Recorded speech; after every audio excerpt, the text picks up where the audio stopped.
This is Goddess of Science Physics, and I'm Mrs. Bolvin.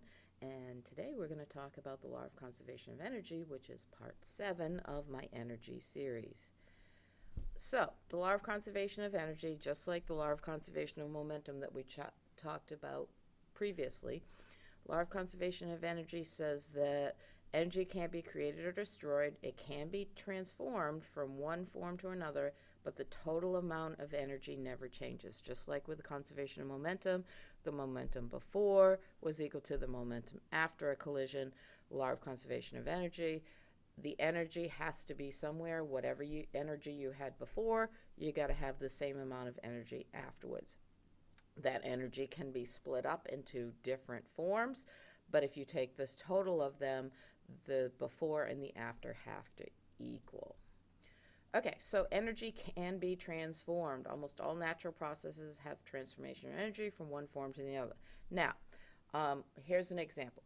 If you are driving down Madison Avenue and you get down there to where Cumberland Farms is and the stoplight turns red, and you're not paying attention and there's a car that stopped at the stoplight and you're texting on your phone, you didn't pay attention, so you have a lot of kinetic energy while your car is moving. When you smack into the car that's stationary at the light, some of your kinetic energy gets transferred to that other car and it pushes the car ahead. It also releases some of the energy as heat. Some of the energy gets released as sound, maybe a little light. So if you took all of those little pieces of energy, the heat, the sound, the light, the movement, the kinetic energy of moving that car, if you added all of those up, it would equal the kinetic energy you had coming down the hill. It can be transformed, but it has to be somewhere. It can't just disappear. So, potential energy becomes kinetic energy when you have an arrow and you draw back the bow. That arrow has a lot of potential energy because it's energy waiting to be used. It's energy held in reserve. And the thing that converts it into kinetic energy is when you release the bow, release the string. As you draw back the arrow and the bow, you do work stretching the string. And as we found out in the last part of the energy series, anytime you do work, there has to be energy involved because work and energy are really the same thing. So the bow has some potential energy. When you release the arrow, the kinetic energy of the arrow that gets released is exactly equal to the potential energy it had when it was just being pulled back in by the string and held in readiness. So it delivers this energy to its target. Now sometimes it doesn't have 100% because it loses a tiny little bit of energy to heat due to friction. So the distance the arrow moves multiplied by the average force of impact doesn't quite equal the kinetic energy of the target, because the arrow and the target become slightly warmer because there's an energy difference caused by the friction. So if you could measure the amount of energy that's lost and add it back to the other energy, it would equal to the amount of potential energy the arrow had when it was drawn back in the bow. Energy can't be transformed without losing a little usable energy due to friction or due to heat. So, the law of conservation of energy says for any system, the amount of energy does not change. Whatever you had before, you're going to have afterwards. Energy changes form, but the total is still there. So, one of the great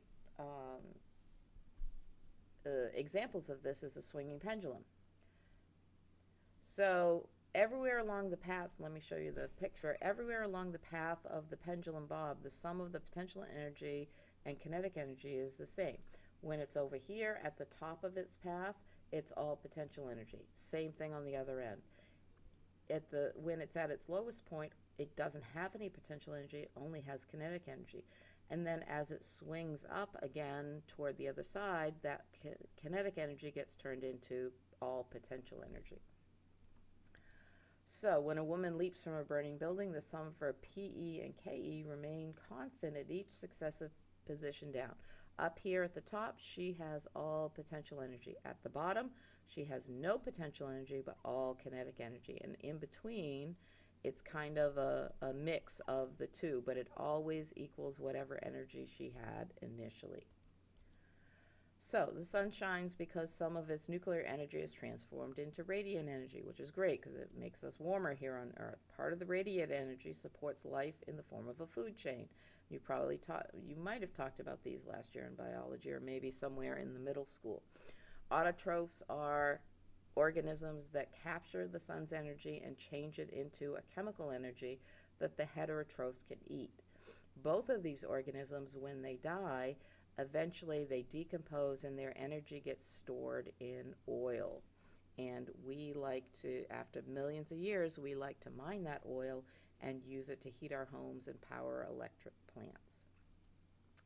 Water is, speaking of electric plants, water behind a dam has a lot of potential energy. If you go downtown on the bridge, you'll notice that the water level above the dam is much, much higher than it is below the dam. So the hydroelectric plant that the dam transforms the potential energy of the water into kinetic energy as it falls. That happens anyway, but it turns a little turbine inside and it creates electrical energy. The electrical energy travels through the wires to your home. You use it for lighting, heating, cooking, operating electrical toothbrushes, charging cell phones, and other devices. Okay, well, that's it for this time. Thanks for joining me. Have a great day.